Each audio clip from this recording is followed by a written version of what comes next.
Headlines प्रायोजक राम बंधू लोणचे. आता प्रत्येक जण जिंकेल.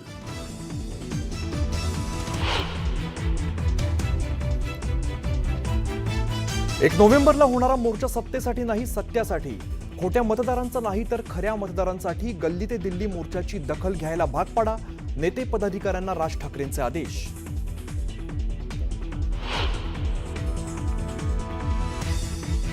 शिवतीर्थ बंगल्यावरती जाऊन संजय राऊतांनी घेतली राज ठाकरेंची भेट. 1 नोव्हेंबरच्या मोर्चाच्या नियोजनाबाबत दोघांमध्ये चर्चा.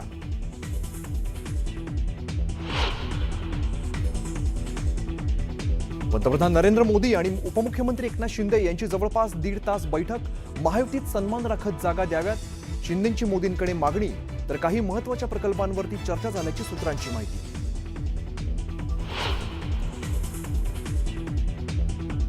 धनगेकरांना जो निरोप द्यायचा आहे तो दिलाय. महायुतीत मतभेद होता कामा नये अशी समज दिली.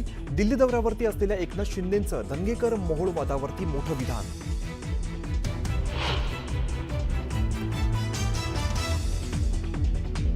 नांदेडमध्ये अजित पवारांच्या सभेत शेतकऱ्यांकडून कर्जमाफी संदर्भात घोषणा.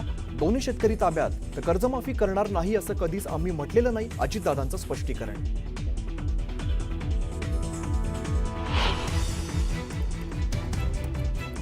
आपल्याला माहिती आहे भंडारा शहरामध्ये अनेक विकास कामं झाले, पण त्या विकास कामामध्ये 25 आणि 30% कट झाल्याशिवाय एकही काम झालं नाही. भंडारा नगर परिषदेत कोट्यावधींचा घोटाळ्याचा आरोप.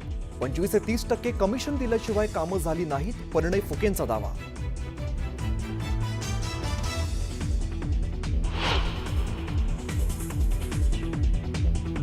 आरोपी प्रशांत बनकरला फलटणच्या अतिरिक्त जिल्हा न्यायालयात केलं हजर. राहत्या घरातूनच बनकरला अटक केल्याची माहिती.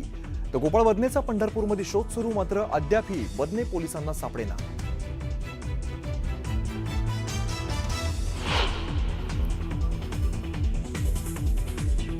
सर्व शासकीय कामात अभिजित निंबाळकर आणि आमदार सचिन कांबळेंचा हस्तक्षेप. महिला डॉक्टरच्या आत्महत्या प्रकरणावरून अंबादास दानवेंचा गंभीर आरोप. तर आरोपींवरती कठोर कारवाईची रणजितसिंह नाईक निंबाळकरांची मागणी.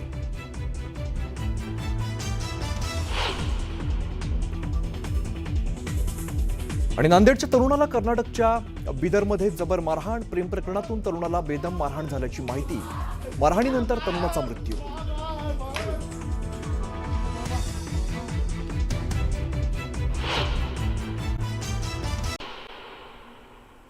ज्यांच्यावर आरोप झालेले आहेत त्यांच्याशी बातचीत करतील आमचे प्रतिनिधी ज्ञानेश्वर साळुंके. पाहूयात.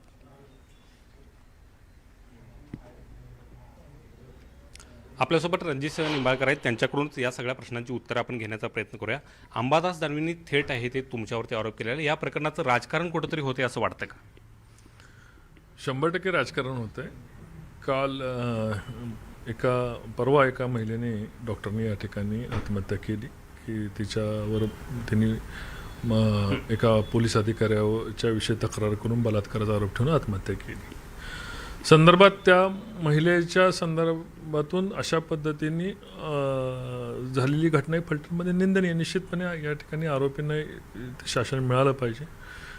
आता या विषयावरून काही लोकांना उद्या आमचा या ठिकाणी राजकीय मेळावा आहे, मग त्या ठिकाणी कुठं बदनामी कशी करता येईल. फलटणची बदनामी तर झालीच आहे आमच्या, आता या ठिकाणी कुठं बदनामी करता येईल अशा प्रकारचे एक षडयंत्र चालू आहे.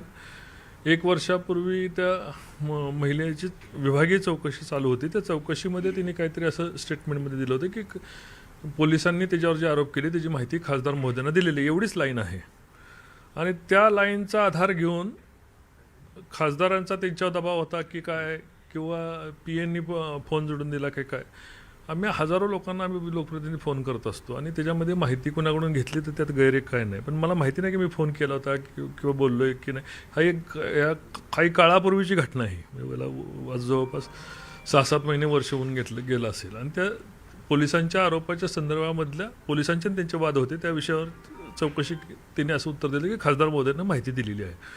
एवढाच त्याच्यामध्ये सक्त संदर्भ आहे. आणि याच्यामध्ये पोलीस स्टेशनला त्यांनी ऑलरेडी पोलिसांच्या विषयी तक्रार केली होती की फिट अनफिट काय सर्टिफिकेटच्या विषयावर त्यांनी तक्रार केली होती. त्याच्यामध्ये कुठल्या माझ्या PAचं नाव नाही, काय नाही. पण आज त्या विषयाशी या विषयाला बिचारीची आत्महत्या, तिचं सुद्धा राजकारण लोक करतात, म्हणजे मृताच्या टोळीचं लोणी खाण्याचं काम काही लोक करतात. तिच्या आत्महत्येच्या सद्भावना नाहीत, पण तिच्या आत्महत्येमध्ये याला बदनाम करता येईल हे मात्र राजकीय पोळी बसताना आज फलटणकर आम्ही सगळे पाहतोय. तुमच्या 2 PAची नावं यामध्ये घेतलेली आहेत. तुम्ही या प्रकरणात काही कॉल केला होता का त्या डॉक्टरांना? असं काही झालं होतं का? कारण फिट अनफिटचे सर्टिफिकेट आहेत, त्यासाठी तुमचा कॉल जाणं. नाही, ऐकून घ्या, माझे दोन्ही PA तिथे जाण्याची आवश्यकता नाही. कुठं जायचं असेल तर एखादा PA गेला असेल आणि असे हजारो कॉल मला होत असतात. अगदी रस्त्यावर गाडी पकडली तरी मला लोक फोन करतात. फोन झाला असेल नसेल, आता ते फार पूर्वीची घटना आहे. त्यामध्ये तिच्या जबाबामध्ये तिने दिलेलं आहे की मी खासदार मोदींना माहिती दिली असेल मला माहिती, पण त्या घटनेचा आणि या घटनेचा काय संबंध आहे? किंवा त्यात म्हटलंय का तिने, तुम्ही वाचलंय स्वतः, त्यात म्हटलंय का खासदारांनी दबाव आणला होता म्हणून?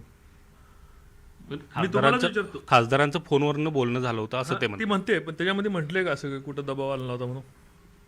मी तुम्हाला प्रश्न विचारतो. म्हणते दबावाचा त्यामध्ये उल्लेख नाही, पण या प्रकरणात तुमचं नाव आता गोवलं गेलंय.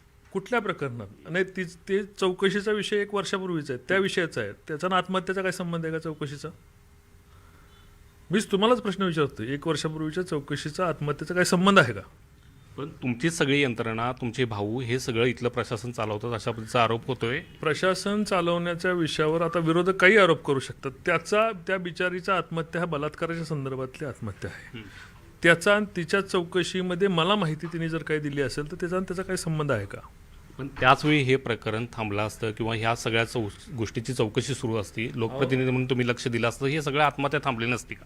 आत्महत्या ही बलात्कारामुळे झालेली आहे, ते कुठल्या चौकशीमुळे केलेली नाही. तिने स्पष्ट तिच्या हातावर लिहिलेलं आहे. आणि त्याच्या चौकशीच्या दरम्यान तिने तिच्या खुलाशामध्ये की खासदार मोदींना माहिती दिली. आता हिरवे म्हणून कोण PM मॅडम नाही आहेत ज्याचं तर नाव घेतलं जातं, पण ठीक आहे, मी म्हणतो मलाच माहिती दिली, पण मला माहिती जर असं दिली असेल त्यात गैर काय? उद्या खड्डे पडले म्हणून आम्ही लोक फोन करतो PWG अधिकारी, खड्डे पडले ते कधी बुजवणार आहे? उद्या त्याच्या घरगुती कारणामुळे तिने आत्महत्या केली तर त्याला आम्ही दोषी आहे का की 1 वर्षापूर्वी खड्डे का पडले म्हणून विचारलं?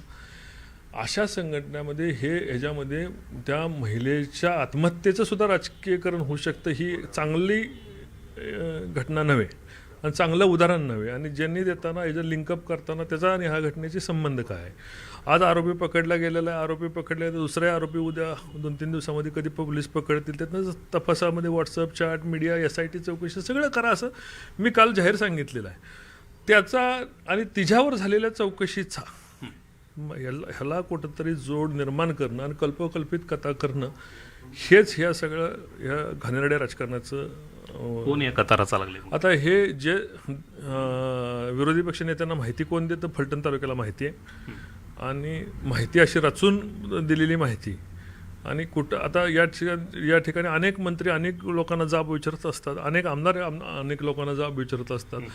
मग त्या ठिकाणी नवीनच निवडून आलेले आमदार येतात 4-6 महिन्यापूर्वी निवडून, त्यांच्यावर आरोप करणं, अशा वेगवेगळ्या विषयाचं आत्महत्या राहिली बाजूला, आणि ह्या विषयामध्ये हे घटना कसं बदनाम करताय? महायुतीचे सगळेच तुम्ही उच्चार म्हणताय असं सुद्धा आरोप दानवे.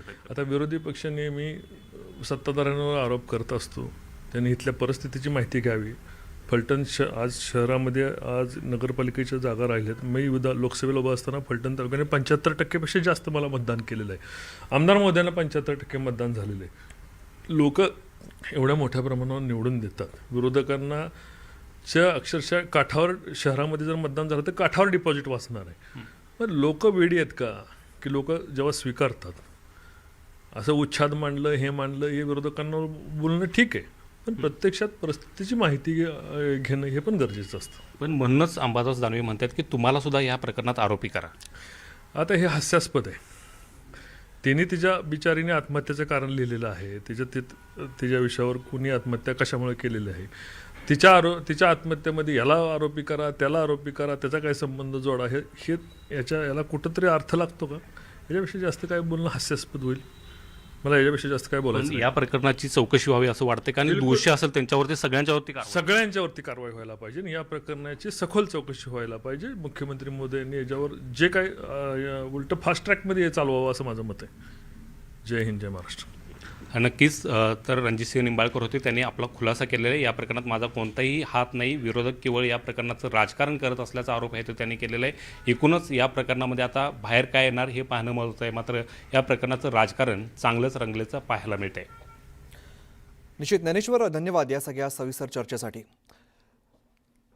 तर खासदारांच्या पीएने डॉक्टरांवरती दबाव आणला अशा पद्धतीचं सुसाईड नोटमध्ये लिहिण्यात आलेलं होतं. त्यानंतर अंबादास दानवे यांनी सुद्धा अशा प्रकारचा थेट नाव घेत आरोप केलेला होता. माजी खासदारांवरती आरोप केलेला होता. तर नेमकी निंबाळकरांची भूमिका काय ते आपण सध्या जाणून घेतलं. मला आरोपी करणं हे दानवेंचं वक्तव्य हास्यास्पद असल्याचं त्यांनी सांगितलेलं आहे.